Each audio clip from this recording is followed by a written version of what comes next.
आज दुनिया के सामने एक दिलचस्प तस्वीर उभर कर आ रही है। जिस अमेरिकी राष्ट्रपति ने कुछ महीनों पहले तक भारत पर टैरिफ की तलवार लटकाई हुई थी, जिसने दबाव की राजनीति करके ये समझ लिया था कि भारत झुक जाएगा, आज वही अमेरिका धीरे धीरे भारत की तरफ आता नजर आ रहा है। टैरिफ लगाया गया, धमकी दी गई, बयानबाजी हुई, लेकिन अब वही टैरिफ वापस लेने या उसमें बड़ी कटौती की बातें हो रही हैं। ये कहानी सिर्फ व्यापार समझौते की नहीं है, ये कहानी धैर्य, रणनीति और बदलते वैश्विक पावर बैलेंस की है।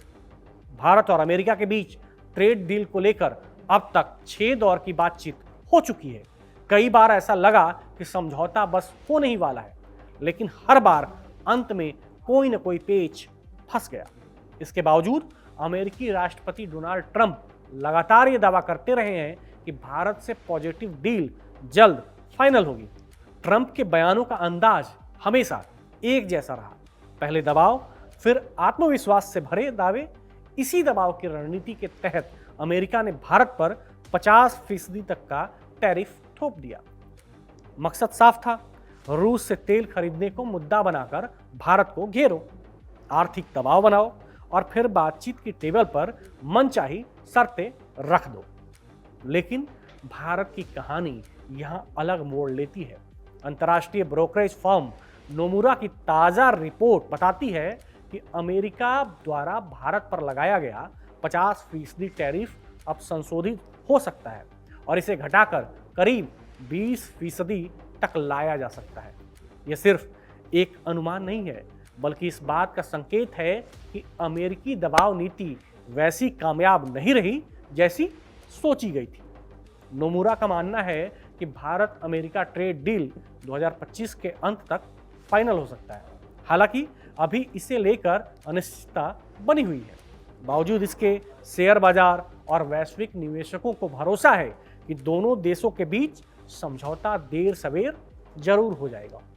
असल सवाल यह है कि जब भारत पर इतना भारी टैरिफ लगाया गया, तब भी भारतीय अर्थव्यवस्था डगमगाई क्यों नहीं? जवाब आंकड़ों में छिपा है। सितंबर तिमाही में भारत की जीडीपी ग्रोथ दर 8.2% रही है। ये वही दौर था जब अमेरिकी टैरिफ का दबाव सबसे ज्यादा माना जा रहा था। रिजर्व बैंक ऑफ इंडिया ने जहां 6% ग्रोथ का अनुमान लगाया था, वहीं ज्यादातर अंतर्राष्ट्रीय रेटिंग एजेंसियां 7 से 7.6% के बीच ग्रोथ की बात कर रही थी। भारत इन सभी अनुमानों से ऊपर निकल गया है। ये आंकड़े सीधे सीधे उस दावे को झुठलाते हैं जिसमें भारतीय अर्थव्यवस्था को डेड इकोनॉमी कहा गया था। मैन्युफैक्चरिंग सेक्टर में 9.1% की मजबूत बढ़त दर्ज की गई है। कंस्ट्रक्शन सेक्टर ने 7.2% की रफ्तार पकड़ी और सर्विस सेक्टर ने भी उम्मीद से बेहतर प्रदर्शन किया। साफ है कि अमेरिकी टैरिफ का असर उतना गहरा नहीं पड़ा जितना सोचा गया था। यह कहना जल्दबाजी होगी कि टैरिफ पूरी तरह नाकाम हो गए, लेकिन इतना तो तय है कि भारत ने उनका तोड़ निकाल लिया। इस पूरे खेल में भारत का सबसे बड़ा हथियार रहा उसका प्लान बी। जिस दिन अमेरिका ने रूसी तेल खरीद को आधार बनाकर भारत पर 50% टैरिफ लगाया, उसी दिन से भारत ने अपनी रणनीति जमीन पर उतारनी शुरू कर दी।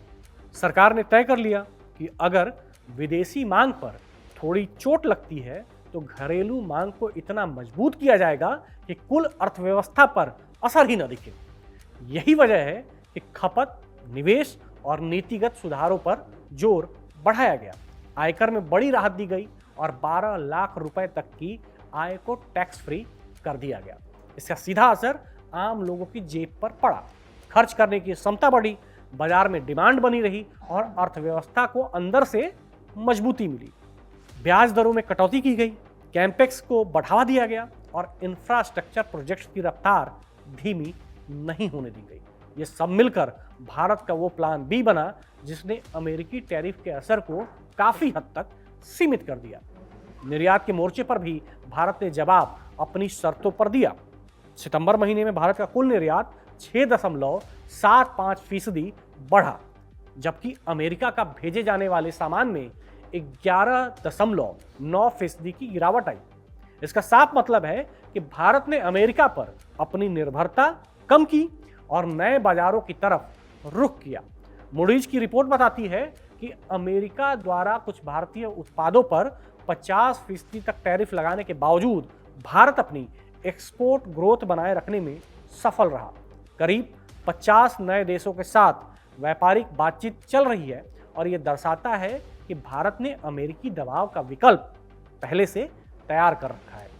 इस पूरी कहानी में एक और अहम पहलू है जिसे नजरअंदाज नहीं किया जा सकता और वो है भारत रूस की दोस्ती।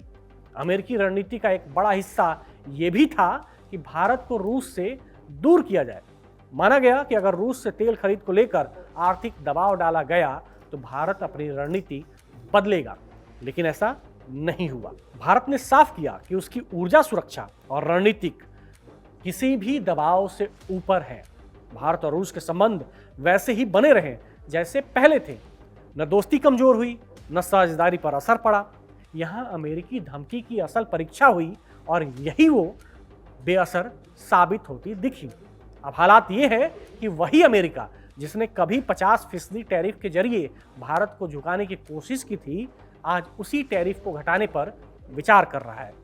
बातचीत की भाषा बदल चुकी है। दबाव की जगह पॉजिटिव डील की बात हो रही है। 2025 के अंत तक समझौता होने की उम्मीद जताई जा रही है। ये इस बात का संकेत है कि वैश्विक समीकरण बदल रहे हैं और भारत अब सिर्फ शर्तें मानने वाला देश नहीं बल्कि शर्तें तय करने वाली ताकत बन चुका है। कुल मिलाकर तस्वीर साफ है। अमेरिका ने दबाव की नीति अपनाई, लेकिन भारत ने झुकने के बजाय तैयारी दिखाई। भारत ने घरेलू अर्थव्यवस्था को मजबूत किया, विकल्प तैयार किए और अपने रणनीतिक रिश्ते निभाए और बिना किसी जल्दबाजी के बातचीत का रास्ता खुला रखा।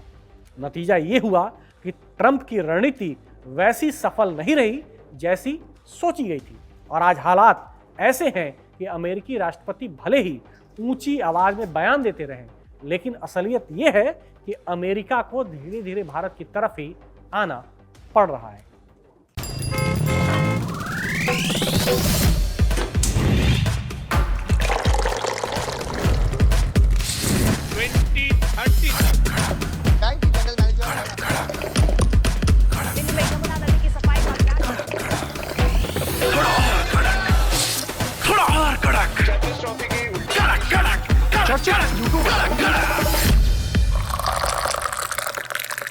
ये कड़क है।